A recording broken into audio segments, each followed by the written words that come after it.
Don, I want to be clear. You mentioned being strategic in when to make extra payments during the year versus each month. We are 20 years into our mortgage, and the last couple of years we have been adding 700 plus towards the principal of our loan per month. I'm sure there's a better way. Should we save up and make a lump sum at a certain time of the year? This is the question from Cynthia Harrold Smart. Oh, wow. Okay, that's a very good question. And the answer is to put the right amount of money on the right loan. We take a look at your entire budget, no lazy money. All right. So after we figure out how much it costs for you to live, the monies that are left over, now we're going to figure out how much of that money needs to go to principal to kill the maximum amount of interest per dollar. I'm going to show you two examples here. One is kind of an overview, and then we're going to go back to the amortization schedule and do a little bit of math. So in this particular example, all right, we have a particular client who was in a loan for several years at 7.5% interest. And it was in that loan for 10 years and makes good money, just making the mortgage payment and not even thinking about what was going on. He was just making this mortgage payment for 10 years. All right. Saw one of my videos and started looking at everything and got horrified. And so we took a look at this and we put this together for him. In 10 years, he paid the mortgage down by $43,180.14. This is the amount of equity. He paid his mortgage down by that.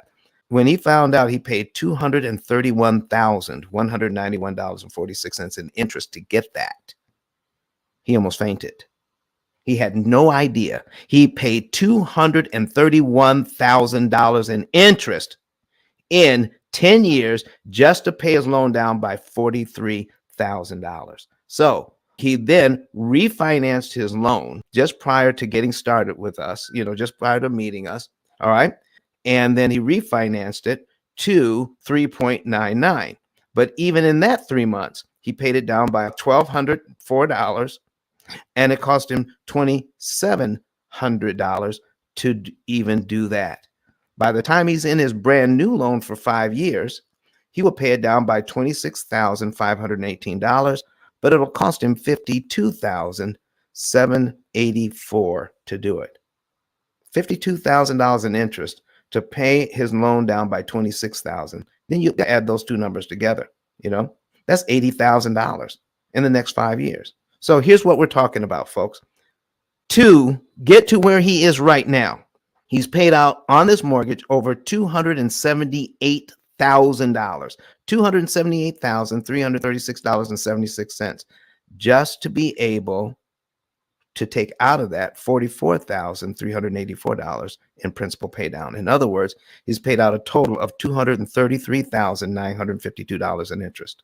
The bank wants him to pay an additional $200,000 in interest to get out of debt. So here's what we did. The left side is the bank side. The right side is your side. So you tell me which one you want to go with. Which one would you prefer? Keep doing what you've been doing.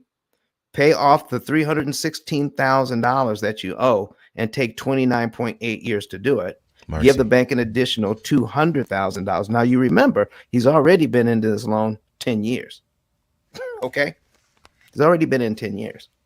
Or do you want to pay just $38,288.77 and pay off the $316,000 that you owe in 5.2 years? So which one do you think they went with? 5.2. Exactly. Ladder. Yeah, exactly. That's exactly what they did. Now, how do we do that? You want to have the right amount of money at the right time. So what we're actually doing is taking a look at the entire budget and then any monies that are left over out of the budget. All right. Because you have the overall budget, we call the macro money. So how much does it generally cost to live? And how much money are you making? And just do simple subtraction. That's macro money. What about the micro money? The micro money is this. Let's say your grocery budget is $400, but this month you spend all of it except $10. You spend $390 on your groceries. That leaves $10. What happens to that $10? It doesn't roll over. Our program takes the $10 and tells you how much interest you can kill with that $10. So this is what we call gathering up the fragments that nothing be lost. Okay. So we're going to gather up all of these fragments that nothing be lost. And by the time the program is done with it, we're going to have 12 baskets full of interest savings. Now, some people will catch that. Some people are going to catch that. We need a Hammond B3.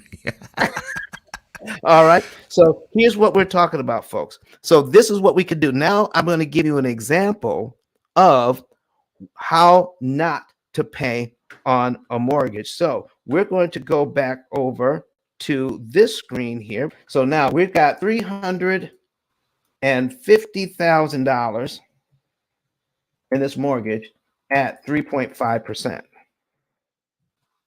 And we're going to give you an idea of what's going on here. So to be able to understand this, right now at 3.5%, the bank wants us to pay $215,797.60 on this mortgage in interest. So my first question is this number 3.5% of the $350,000? Answer is no. It's actually 61.565% of this number. This is what we want to avoid. So we go down to payment number one. All right. When we pay out of that money we're paying for the mortgage, $550 goes to principal in the first month.